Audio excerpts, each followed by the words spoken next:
당신의 출출한 포트폴리오를 배부르게 채워주는 여기는 주식포차, 저는 주식포차의 황윤기입니다. 자, 코스피, 코스닥 양시장 다 반등세 계속해서 이어가고 있습니다. 반도체 랠리에 코스피 3%대의 상승 마감해줬고요. 코스닥도 4거래일째 양봉 마감해주고 있습니다. 자, 지금 시장 안에 먹거리가 상당히 많은데요. 어떠한 섹터나 종목에 집중해야 될지 고민이 많으시죠? 조금 이따가 다 풀어보도록 하겠습니다.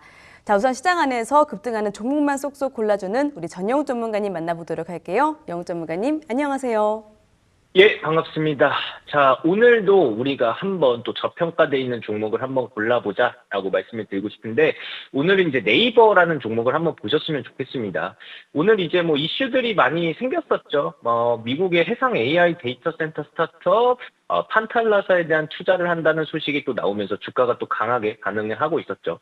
그래서 지금 뭐 네이버 같은 경우에서는 다시 한번 또 23만 원 회복을 또 시도를 하고 있고, 저는 이제 네이버는 아직 또 보유하고 계신 분들은 가져가는 전략이 또 좋다라고 보고 있습니다.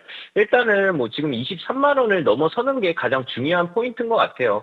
계속 최근에 부딪혔던 이 가격대가 또 이제 단기적 기술적 저항대이기 때문에 이 가격에 대해서 거래량을 붙여서 제대로 넘겨주기만 하면은 시장에 대한 매수세가 한 번 더 강하게 붙을 수 있다고 봐요. 근데 제가 오늘 네이버를 말씀드리고 싶은 가장 큰 이유는 판탈라사 투자 자체에서 엄청난 뉴스여서가 좀 아닙니다. 솔직히 오늘 나온 투자만 가지고 네이버에 대한 기업 가치가 갑자기 뭐 몇 조씩 바뀐다 이렇게 볼 수는 없죠. 그래서 중요한 건 이런 자잘한 이슈에서도 주가가 크게 반응을 했다라는 건데, 주식이라는 게 또 원래 분위기가 또 엄청 좋으면은 잘 가지만 안 좋을 때는 또 좋은 이슈가 나와도 잘 안 가잖아요. 반대로 또 시장에서 관심을 또 받기 시작하고 추세가 만들어지는 종목은 자잘한 이슈에서도 투자자들이 또 호재로 받아들이면서 주가가 또 반응하게 되는 그런 경향들이 있잖아요.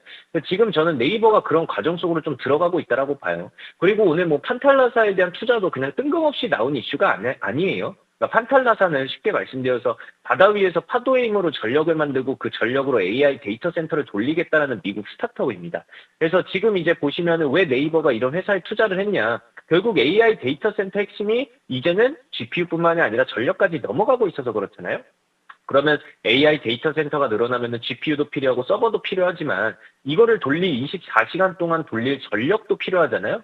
그러다 보니까 앞으로 AI 인프라 경쟁에서는 누가 GPU를 많이 확보하느냐뿐만이 아니라 누가 전력을 안정적으로 확보하느냐도 굉장히 중요해질 수밖에 없죠.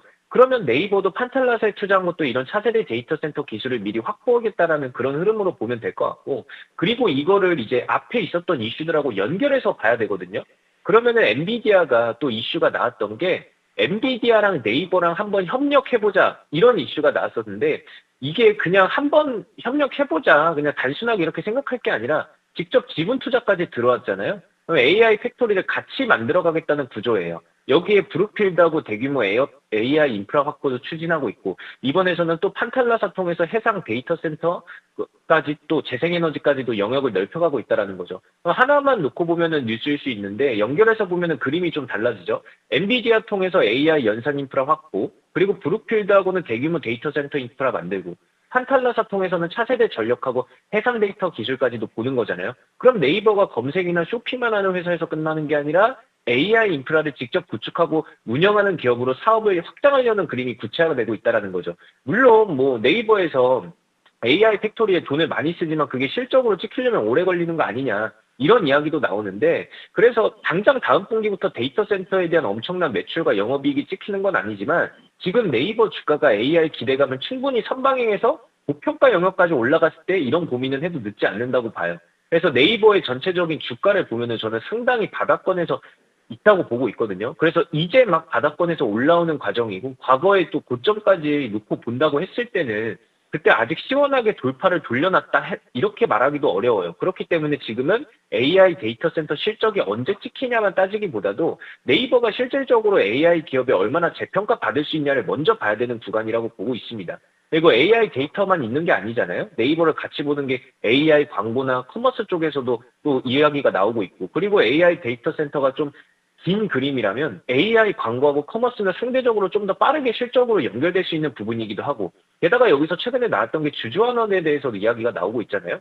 엔비디아 투자 과정에서 신주가 발행되면 기존 주주 입장에서는 지분 이석에 대한 걱정을 할 수 있지만 여기 네이버가 대규모 자사주 소각까지 가져간다면 이런 우려를 어느 정도 상쇄하려는 움직임도 보여주고 있죠.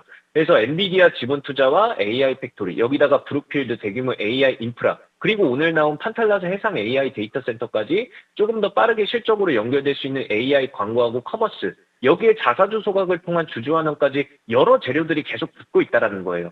이번 2분기 실적만 두고 보면 좀 아실 수 있어도 그렇다고 해서 주가가 엄청 크게 무너진 것도 아니어서 저는 이런 것도 보면은 시장이 지금 AI를 지난 분기 실적 하나만 보고 있는 게 아니라 앞으로 네이버가 AI를 통해서 어떻게 달라질 수 있느냐를 보기 시작한 것 같아요. 그래서 지금 단기적으로 봐도 좋고 중장기적인 관점으로 충분히 매력적이라고 보고 있거든요. 단기적으로는 23만 원을 좀 안착을 안정적으로 해줘야 여기다가 거래량 붙어서 돌파를 해준다면 최근 매물대 좀 소화해내면서 추가적인 상승 탄력 만들어낼 수 있다고 보고 있고, 중장기적으로는 엔비디아와 AI 팩토리 그리고 데이터 사업이 실제로 매출이 어떻게 연결되는지를 확인해가면서 보면 될 것 같아요. 그래서 오늘 판탈라사 이슈 하나만 보고 네이버를 좋게 보는 게 아니라 오히려 지금 구간에서는 작은 이슈에서도 주가가 반응하기 시작했고, 그 작은 이슈들이 결국 하나의 큰 AI 성장 스토리로 연결되고 있다는 점을 저는 중요하게 보고 있습니다. 그렇기 때문에 단기적으로 우리가 좀 흔들린다고 해서 민감하게 볼 필요는 없고, 다시 한번 23만 원 돌파 여부 체크하면서 멀리 본다면 AI 그 인프라가 이제 그 AI가 수익화가 실제로 숫자로 찍히는 과정까지 한번 보면 될 것 같은데, 앞으로도 이런 쪽에서 직접 이제 기업이 체질 개선으로 바꾸는 과정 속에서도 수많은 이슈들이 나올 거예요. 그래서 지금 아래 하단에 나오는 QR코드 타고 들어오시면은 네이버 실시간으로 정보 업데이트 되는 거 계속 공유 드리고 있으니까 여러분들 이 부분도 좀 참고해 주시면 되겠습니다. 자, 그러면은 우리가 네이버도 봤는데 우리가 정보방에서 또 잡았던 종목이 하나 있었죠. 자, 그 종목은 바로 오늘 SK 이터닉스였습니다. 최근에서 계속 상승률이 되게 좋았어요. 네, 승률이 되게 좋았고 수익률이 되게 좋았었죠. 근데 오늘도 역시나 두 자릿수 수익률 만들어냈습니다. 자, SK 이터닉스는 제가 이제 어떤 식으로 봐야 되냐. 그러니까 단기 과대 낙폭주 중 하나로 우리가 급등 이전에 나타날 수 있는 신호를 좀 파악하자라고 하면서 SK 이터닉스 줬잖아요. 일단 수익 나신 분들은 모두 축하드립니다. 근데 SK 이터닉스가 여기서 끝났다고는 보지 않아요. 물론 이제 우리가 이 종목을 볼 때 그냥 풍력 테마 하나로만 보자라고 한 건 아니잖아요. SK 이터닉스는 풍력뿐만 아니라 태양광, ESS, 연료전지까지 그리고 신재생 에너지 전반적으로 가져가는 종합 에너지 디벨로퍼이기 때문에 앞으로 또 봐야 될 게 해상풍력이잖아요.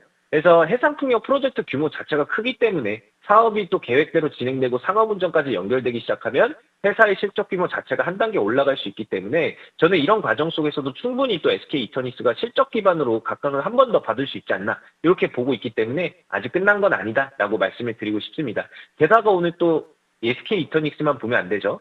BH도 한번 봐야 될 것 같아요. 그래서 최근에서 뭐 공개 방송에서도 말씀드렸던 종목이고 이 종목 같은 경우에는 이제 최근에서 피지컬 AI 쪽으로도 이제 각광을 받고 있기 때문에 주목을 해야 된다라고 말씀드렸잖아요. 물론 이제 뭐 단기간에 조금 주가가 올랐긴 했지만 아직 목표가까지는 좀 남았습니다. BH 같은 경우에서는 삼성전자 로봇 관련주라는 기대감 하나 때문에 움직이는 건 아니고 첫 번째 포인트가 FPCB에 대한 로봇 시장 확장 가능성이에요. 그러다 보니까 지금 뭐 BH가 스마트폰에서 쌓은 FPCB 기술을 로봇까지 또 확장할 수 있다면 기존 모바일 중심이었던 사업 영역 자체가 넓어질 수 있기 때문에 앞으로 우리가 좀 과대 낙폭주를 좀 신경을 쓴다라고 했을 때 BH도 좋은 방향성으로 가고 있으니까 이 종목도 아직 목표가 달성 전이니까 한 번 더 노려보면 좋겠다라고 목표가까지 노려볼 수 있다 이렇게 말씀드리도록 하겠습니다. 자, 그러면은 이제 오늘 SK 이터닉스도 또 급등 잡았고 BH도 지금 이제 우리가 진행 중인 종목이긴 한데 다음 종목도 좀 중요하죠. 오늘 종목 정말 중요합니다. 그래서 오늘 종목 한번 보면은 AI 데이터 센터 확대와 FC BGA에 대한 성장 수혜를 받을 수 있는 종목이에요. 그렇기 때문에 지금 이 종목이 가장 중요한 거는 우리가 FC BGA하고 RFSIP 이런 이제 고부가 기판에 대한 사업을 계속 키우고 있는 게 이 회사입니다.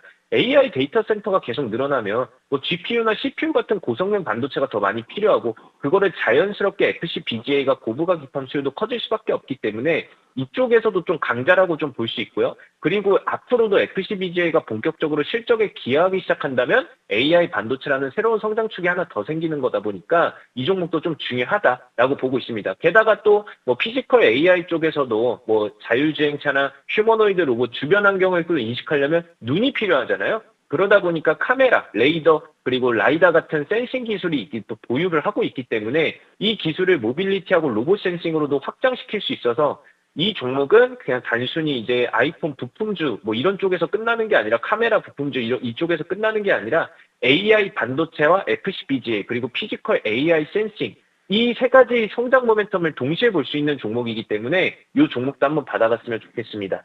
자, 그러면은 이 종목 이전에 차트를 보시면 일봉입니다. 일봉인데 차트를 보시면 최근에 저점 딛고 나서 다시 한번 우상향기도 타고 있으니까 여러분들 단기 평성들은 수렴하는 구간이거든요. 그래서 되게 중요한 위치에 있는 종목이기 때문에 이 종목도 한번 받아갔으면 좋겠습니다.